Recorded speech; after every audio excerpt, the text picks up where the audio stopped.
नमस्कार मंडळी, मी आहे भावना आणि आज आपण एक अप्रतिम अशी करटोल्याची भाजीची रेसिपी शिकणार आहोत। यासाठी लागणारे साहित्य, मी गोल करटोले कापून घेतलेले आहेत। त्याच्यासोबत चण्याची डाळ 3 ते 4 तास भिजत घातलेली आहे, चिरलेला बारीक कांदा, कोथिंबीर आणि मिरची। चला तर मग रेसिपीला सुरुवात करूया। आधी कढईमध्ये 2 चमचे तेल घालून घेऊ। तेल छान गरम झालं की त्यात मोहरी टाकू। मोहरी तडतडली की त्यात जिरं टाकूया। जिरं सुद्धा तडतडलं की मग त्यात बारीक चिरलेला कांदा टाकूया। कांदा छान सोनेरी होतपर्यंत परतून घेऊया। त्याच्यानंतर कांदा शिजला की आपण त्यामध्ये मिरची टाकून घेऊया। मिरचीला सुद्धा तेलामध्ये छान फ्राय करून घेतल्यानंतर आपण त्यामध्ये गोल गोल चिरलेले करटोले टाकून घेऊया।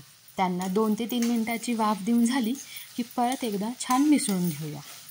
आता त्याच्यामध्ये भिजवलेली चणा डाळ टाकूया। हे सगळं मिश्रण एकजीव करून परत त्याला 2 ते 3 मिनिटांची एक वाफ काढून घेऊ। भाजीची वाफ काढून घेतवर मी साईड बाय साईड चपात्या पण करून घेते आहे। भाजीला परत एकदा छान एकजीव करून झाकण झाकून घेऊ। परत 2 ते 3 मिनिटांची वाफ काढून झाली की एकदा छान चेक करूया। आता त्याच्यामध्ये लाल तिखट, धने जिरे पावडर, हळद आणि मीठ घालूया आणि ते सगळे एकजीव करून परत शेवटची 3 ते 4 मिनिटांची वाफ काढून घेऊया। करटोले शिजले की नाही हे एकदा चमच्याच्या सहाय्याने फोडून चेक करून घेऊ आणि त्याच्यावर कोथिंबीर घालू।